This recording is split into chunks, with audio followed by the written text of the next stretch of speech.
दुख और शोक से पीड़ित सीता शर्मा की बातों से वैसे ही प्रसन्न हुई जैसे तपी हुई पृथ्वी पानी बरसने से प्रसन्न होती है। सीता का हित चाहने वाली प्रिय सखी शर्मा हंसकर समय के अनुकूल फिर बोली, हे सीते, यदि तुम कहो तो मैं रामचंद्र के पास जा सकती हूँ, और रावण ने जो तुमसे कहा है वह रामचंद्र से कहकर और तुम्हारी कुशल बताकर लौट आ सकती हूँ। जब मैं आकाश में चलती हूँ तो गरुड़ और पवन भी मेरे बेग को नहीं पहुँच सकते। सीता प्रसन्न होकर बोली, सखी, मैं जानती हूँ तुम आकाश और पाताल में अपनी इच्छा अनुसार जा सकती हो और मेरे हित के लिए सब कुछ कर सकती हो।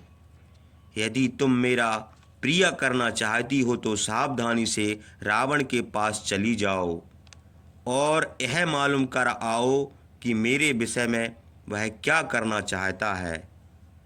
मायावी रावण मुझे मोहित करना चाहता है। उसकी आज्ञा से भयानक राक्षसियाँ घेरे बैठी रहती हैं, डरवाती और डांटती हैं। मेरा मन किसी समय स्वस्थ नहीं रहता। शोक और चिंता क्षण भर के लिए भी दूर नहीं होती। रावण के डर से घबराहट बनी रहती है। तुम उसके पास जाओ और मेरे विषय में उसका जो विचार हो मालूम करो। तुम्हारी बड़ी कृपा होगी। यह कहते कहते सीता रोने लगी। शर्मा उनके आंसू पोंछकर बोली, मैं अभी जाती हूँ। शत्रु का अभिप्राय समझकर शीघ्र लौट आऊंगी। सीता से यह कहकर शर्मा रावण के पास गई और रावण ने मंत्रियों से सलाह करके जो निश्चय किया था उसे सुनकर अशोक वाटिका को लौट आई। सीता उसकी बाट जोहती थी। उसे बड़े आदर से आसन पर बैठाकर पूछने लगी, सखी, तुम रावण का अभिप्राय ठीक ठीक बताओ। रावण के डर से कांपती हुई सीता की यह बात सुनकर शर्मा कहने लगी, हे सीते, रावण की माता और एक बूढ़े मंत्री ने तुमको छोड़ने के लिए उसे बहुत समझाया कि रामचंद्र का पराक्रम सुन चुके हो। उन्होंने जन स्थान में खरदूषण, त्रिशरा और 14,000 राक्षसों का विनाश किया है। इसलिए तुम सम्मान के साथ सीता को ले जाकर उनको दे आओ। हनुमान समुद्र लांग कर यहाँ आए और राक्षसों का वध किया, यह भी तुम देख चुके हो। उसकी माता और मंत्रियों ने भी बहुत समझाया, पर जैसे कंजूस आदमी धन नहीं दे सकता वैसे ही वह तुमको छोड़ना नहीं चाहता। उसने मंत्रियों से सलाह करके यही निश्चय किया है। रावण और उसके मंत्रियों की मृत्यु आ गई है। वह तुमको छोड़ने नहीं देती। उसकी मृत्यु रामचंद्र के हाथ है।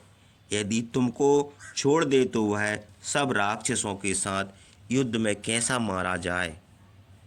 रामचंद्र बहुत शीघ्र पैने बाणों से रावण को मारकर तुमको अयोध्या को ले जाएंगे। शर्मा सीता से यह कह रही थी, उसी समय तुरही और शंख आदि बाजों का शब्द पड़ा। राक्षसों की सेना चलने से पृथ्वी कांपने लगी। उधर वानरों के गरजने का शब्द भी सुनाई दिया। उसे सुनकर राक्षस कांप उठे। उन्होंने सोचा कि दुष्ट रावण के दोष से हम लोग मारे गए। राक्षसों की सेना में शंख और नगाड़े का शब्द सुनकर महाबाहु रामचंद्र ने भी युद्ध की तैयारी की। वानरों का गरजना सुनकर रावण थोड़ी देर सोचकर मंत्रियों से बोला, पहले तो रामचंद्र के बल और समुद्र उतरने की निंदा की। फिर मंत्रियों से कहा कि आप लोगों ने रामचंद्र की जो प्रशंसा की वह हमने सुना। हमको मालूम हो गया कि आप लोग रामचंद्र के पराक्रम से डर गए हैं। और एक दूसरे का मुंह ताक रहे हैं। रावण की यह बात सुनकर उसका नाना बुद्धिमान माल्यवान बोला, राजन, जो राजा सब विद्याओं में निपुण होता है, नीति के अनुसार चलता है, मौका देखकर शत्रुओं से संधि और युद्ध करता है तथा अपना बल बढ़ाने का उपाय करता है, वह शत्रुओं को बस में रखता है और ऐश्वर्य को भोग करता है।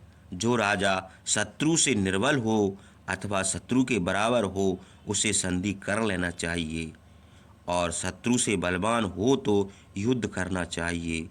शत्रु बलवान हो या निर्बल, उसकी उपेक्षा कभी ना करो। इसलिए हे रावण, जिस सीता के लिए यह विरोध हुआ है, उसे रामचंद्र को दे दो। देवता, ऋषि और गंधर्व सब रामचंद्र की विजय चाहते हैं। उनके साथ विरोध ना करो, संधि कर लेना ही अच्छा है।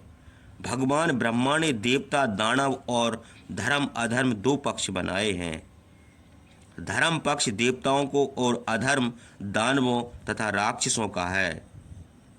जब सतयुग लगता है तब धर्म की वृद्धि और अधर्म का नाश होता है, और जब कलयुग आता है तब अधर्म का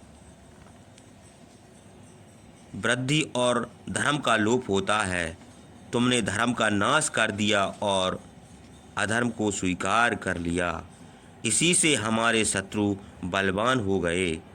तुम्हारे दोषों से अधर्म की वृद्धि हुई है, वहाँ अधर्म का हम लोगों का विनाश होगा। यह देवताओं के अनुकूल हुआ और उनके पक्ष की वृद्धि हो रही है। तुमने विषय में आसक्त होकर अनेक प्रकार के उपद्रव करके अग्नितुल्य ऋषियों की तपस्या को भंग किया है। वे सदा धर्म की वृद्धि में लगे रहते हैं। तपस्या से उनकी आत्माएं पवित्र हो जाती हैं। उनका प्रभाव प्रज्वलित अग्नि के समान होता है। वे अग्निष्ट होम आदि यज्ञ विधि पूर्वक हवन और वेद पाठ करते हैं। वे राक्षसों के उपद्रव से तंग आकर ग्रीष्म ऋतु के बादलों की तरह इधर उधर भाग गए हैं। वे राक्षसों के डर से भागकर अब जिन देशों में बसे हैं, वहाँ भी कठोर तपस्या करते हैं, और उनकी तपस्या से राक्षस पीड़ित हैं। ब्रह्मा के वरदान से देवता, दानव और यक्ष तुमको नहीं मार सकते, किंतु मनुष्य और वानरों से अवध होने का वरदान तुमको नहीं मिला है। महापराक्रमी मनुष्य और वानरों की सेना गरज रही है। अनेक प्रकार के भयानक उत्पात भी देख पड़ते हैं। इससे जान पड़ता है कि राक्षसों के विनाश का समय आ गया। बादल गरजते हैं और लंका में रुधिर मिला हुआ पानी बरसाते हैं। हाथी और घोड़ों की आंखों से आंसू बहते हैं। सब और धली उड़ती है। नगर में उदासी छाई है। लंका पहले की तरह शोभित नहीं है। सियार और गिद्ध भयानक शब्द बोलते हैं और लंका के बगीचों में आकर इकट्ठा होते हैं। स्वपन में पीले दांत वाली काली स्त्रियां घर की वस्तुओं से बातें करती और हंसती हैं। हवन के लिए जो हव्य तैयार की जाती है, उसे कुत्ता खा जाते हैं। गायों से गधे और नेवलों से चूहे पैदा होते हैं। बाघों के साथ बिलार, कुत्तों के साथ सूअर, राक्षस और मनुष्यों के साथ किन्नर उठते बैठते हैं। लाल पैर वाले पीले कबूतर काल की प्रेरणा से राक्षसों के विनाश के लिए लंका में घूमते हैं। सरिका पिंजरों में चींची किया करती है। जंगली चिड़ियां आकर उनसे लड़ती हैं और मारकर पिंजरे में गिर जाती हैं। मृग और पक्षी सूर्य की ओर मुंह करके रोते हैं।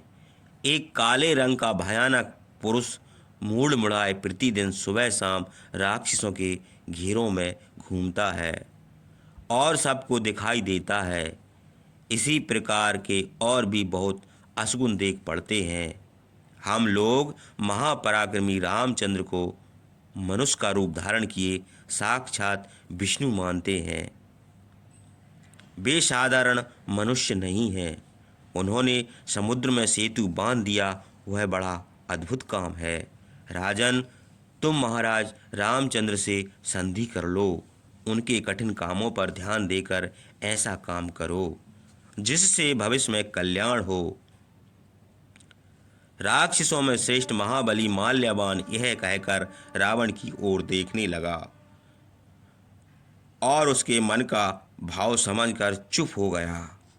माल्यवान की कही हुई हित की बातें काल के बस दुरात्मा रावण सह ना सका। वह क्रोध से भौएं चढ़ाकर माल्यवान से बोला, तुमने हमारे हित के लिए जो कठोर बातें कहीं और शत्रु की प्रशंसा की, उन पर मैंने कुछ ध्यान नहीं दिया। जिसे पिता ने घर से निकाल दिया, जो वन में मारा मारा फिरता है, जिसने बानरों की शरण ली, उस राम को तुमने बलवान कैसे समझ लिया? और राक्षसों के राजा, देवताओं को भयभीत करने वाले, सब प्रकार से पराक्रमी हमको निर्बल कैसे समझा? तुम बैर भाव से, शत्रु के पक्षपात से हमको ऐसे कठोर वचन कहते हो, हमको भयभीत करते हो, जिसमें शत्रु से युद्ध ना करें। जो पुरुष बुद्धिमान होगा और शास्त्र भी जानता होगा, वह राजा को ऐसे कठोर वचन कभी नहीं कहेगा। कमल की शोभा के समान सुंदरी सीता को अपने घर में लाकर रामचंद्र के डर से हम क्यों लौटा दें? इन करोड़ों वानरों के साथ सुग्रीव, लक्ष्मण और रामचंद्र को तुम मरे हुए देखोगे। जिस रावण से देवता भी युद्ध नहीं कर सकते, उसे मनुष्य और वानरों से क्या डर है? हमारी देह के टुकड़े टुकड़े उड़ जाएं, किंतु हम किसी से झुक कर ना चलेंगे। यह हमारा स्वाभाविक गुण है। स्वभाव बड़ी कठिनता से बदलता है। समुद्र में सेतु बांधना कौन आश्चर्य की बात है? यह देखकर तुम लोग क्यों डर गए? रामचंद्र वानरों की सेना लेकर समुद्र उतर आए, यही उनकी बड़ी वीरता है। अब लौट कर चले जाएं तो हम वीर समझें। रावण को कुपित देखकर माल्यवान बहुत लज्जित हुआ, कुछ उत्तर न दे सका। आपकी जय हो कहकर उसकी आज्ञा से अपने घर चला गया। उसके बाद रावण मंत्रियों से सलाह करके लंका की रक्षा का प्रबंध करने लगा। पूर्व के फाटक पर सेनापति, प्रस्थ को, दक्षिण के फाटक पर महापराक्रमी महापार्श्व और महोदर को, पश्चिम के फाटक पर बहुत बड़ी सेना के साथ अपने पुत्र मायावी इंद्रजीत को, और उत्तर के फाटक पर जिधर रामचंद्र की सेना घेरे पड़ी थी, सुख और सारण दो मंत्रियों की सेना के साथ जाने की आज्ञा दी। रावण ने सुख और सारण से कहा, हम भी उत्तर के फाटक पर आवेंगे। महाबली विरूपाक्ष को बहुत से राक्षसों के साथ बीच लंका में नियुक्त किया।